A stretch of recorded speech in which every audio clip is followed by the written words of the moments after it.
Thieves just tunneled through a solid wall in Anaheim. But they didn't steal gold, they stole cardboard. $180,000 worth of Pokémon cards, to be exact. It is such a crazy visual. I mean, just picture guys breaking into an insurance office, cutting a hole through the drywall, and crawling into the shop next door. Right. It sounds like an Ocean's 11 movie. 4 suspects, complete tunnel job, still on the run. But it gives us the perfect hook for today's deep dive.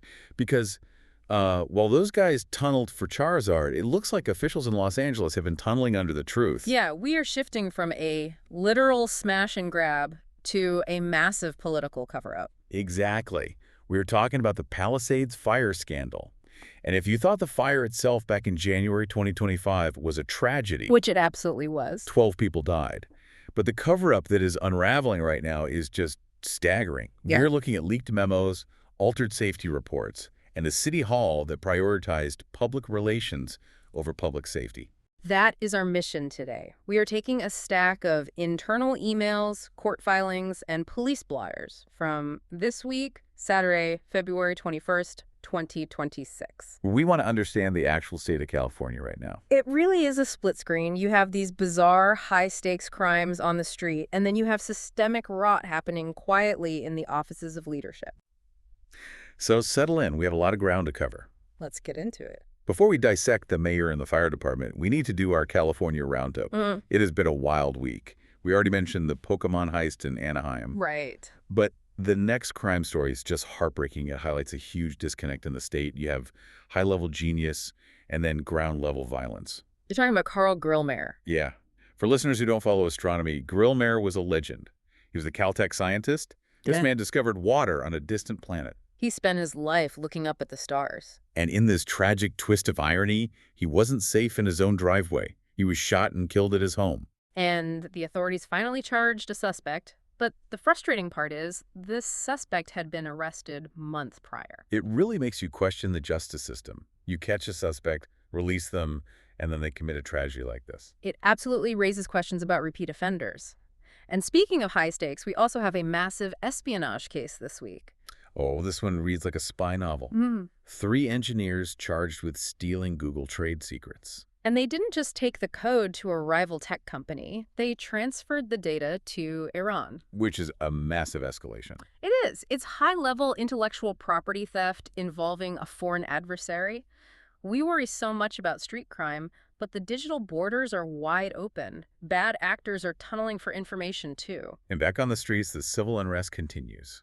A woman named Jasmine Lomas just filed a lawsuit against the LAPD. Right, she was shot in the face with a projectile launcher during an anti-icy protest. She claims she was just trying to leave the area when police hit her. It's just another data point showing the friction right now. You have theft, murder, espionage, and police brutality lawsuits all hitting the news cycle in the exact same week. The temperature is definitely rising everywhere, but physically speaking, the weather finally gave us a break, right? It did. The storm systems in Southern California broke. We expect temperatures to hit the 70s and 80s next week. Finally. But the damage remains. We had a horrific situation up near Lake Tahoe. An avalanche killed 8 skiers. And 1 person is still missing, presumed dead. Yes. And investigators are looking into the tour company for negligence. That theme of accountability just keeps popping up. It really does. Whether it's a tour guide leading skiers into a dangerous area, or a city failing to fix its infrastructure. Right. I saw Los Angeles filled 10,000 potholes since December. 10,000. But we still have massive water mains bursting over in Burbank. The infrastructure just crumbles faster than they can patch it. It's a game of whack-a-mole. You fix a pothole, a pipe bursts. You fix the pipe, a bridge fails. So the physical storms are clearing up. But like you said earlier, there is a political storm in Los Angeles hitting Category 5. And unlike the weather, the storm was entirely man-made. Let's get into the main event, the Palisades Fire controversy. To understand why this is blowing up right now, we have to go back to January 2025. The fire itself was a total catastrophe. It burned nearly 23,500 acres. It destroyed over 6,000 structures. And 12 people died. The context of how it started really matters here. It wasn't a lightning strike. It wasn't an arsonist with a match. It was a holdover fire. Exactly. Can you explain what that actually means for the listener? A holdover fire is a fire that crews think they extinguished, but it actually keeps smoldering underground, usually in tree roots. So it's just waiting. Yes. In this case, it was the Lackman fire from New Year's Eve. They thought they put it out. They didn't. It sat there, smoldered, and then reignited to cause all that devastation. Okay, so after a disaster like that, standard procedure is to write an after-action report, an AAR. Right. And this is not just a press release. Right. An ARR is an autopsy of the event. The entire purpose is to say, here's where our systems broke, and here's where we failed. So you learn from it. Exactly. You find the mistakes so you don't repeat them. If you lie in an after-action report, you blind yourself for the next disaster. You literally guarantee that history repeats itself. Yes. And that is the absolute core of this scandal. Because reports from the LA Times and leaked internal emails show that this safety report became a tool for a cover-up. The evidence here is just stunning. Internal documents show the report was altered. And not for clarity. It was edited specifically to protect Mayor Karen Bass and the fire department from reputational harm. I want to focus on that exact phrase because it's wild. There is a 13-page internal memo. The strategic response plan. Right. It explicitly states the goal is to, quote, prepare and protect Mayor Bass from reputational harm. Just think about the priorities. The mission wasn't about protecting the citizens. It wasn't about fixing the broken fire department. It was purely about protecting the mayor from bad press. The memo even proposed holding closed-door briefings with city council instead of public forums. They wanted to, quote, minimize tough Q&A. They knew they failed, and they wanted to hide from the people they work for. But the memo isn't even the smoking gun.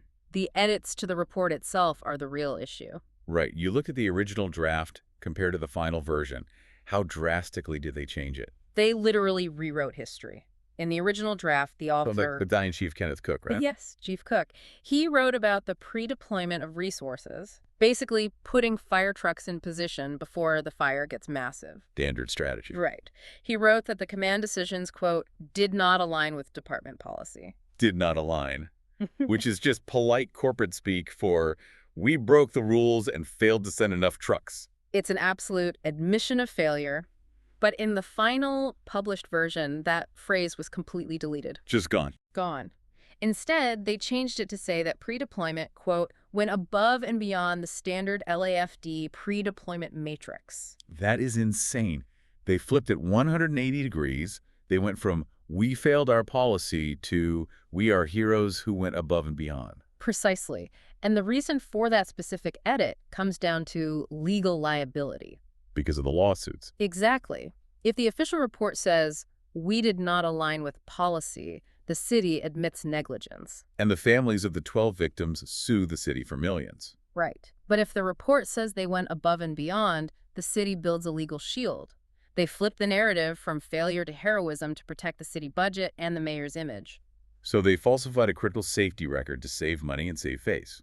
The obvious question is, who ordered this? That is the million-dollar question right now. The allegations point directly to the top. Sources claim Mayor Bass told the interim chief at the time, Ronnie Villanueva, that the criticisms had to be removed or softened. And the mayor completely denies this. Vehemently. She calls the allegations muckraking journalism and swears she had zero involvement. But the leaked emails literally identify her as the ultimate authority on the media strategy. It makes her denial very hard to believe when there is a paper trail. Which puts the current chief, Jamie Moore, in a terrible position. He took over after this mess started. He is walking a serious tightrope.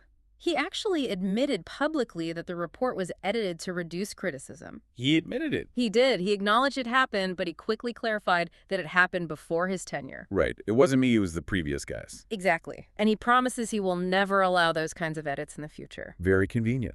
But we can't forget about Battalion Chief Cook, the guy who wrote the honest draft. Right. Cook refused to sign the final version. Good for him. He called it highly unprofessional.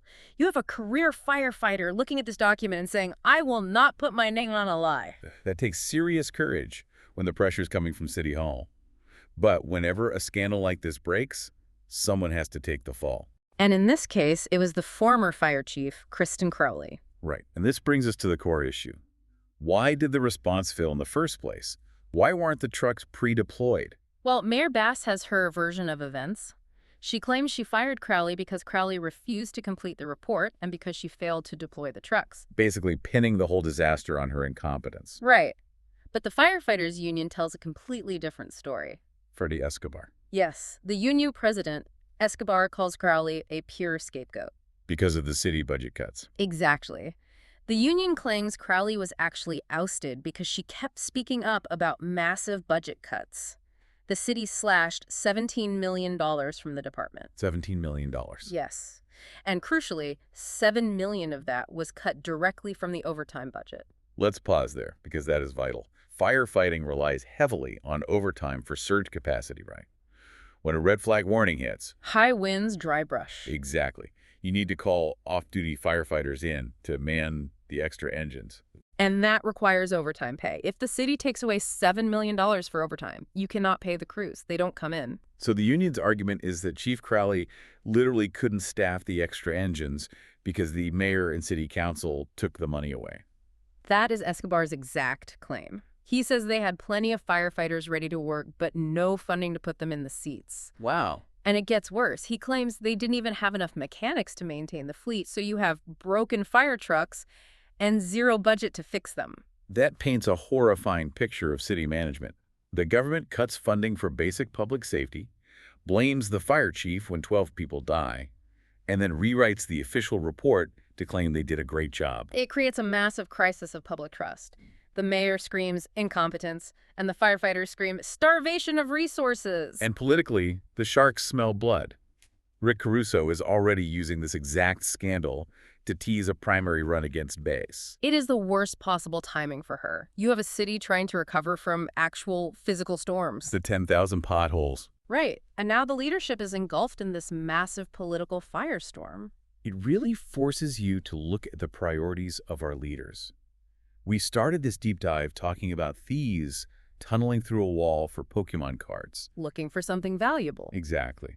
But here, it feels like the city government was tunneling to hide value, the value of the truth. That is the big takeaway.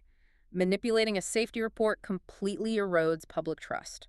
If you cannot believe the official assessment of a disaster that killed 12 people, how can you trust them to prepare for the next fire? You can't. If the after-action report is just a PR document, the city learns nothing. It's just spin. And when you spin safety data, people die. It's incredibly dangerous. Yeah. We talked about engineers stealing trade secrets for Iran. Information is currency for them. But for City Hall, information is a liability. They buried the truth for public relations. Right now in California, information is the most dangerous thing you can possess. And the most valuable. Whether it is tech secrets or the truth about a deadly fire, everybody's fighting to control the narrative. So we want to leave you with one final thought today.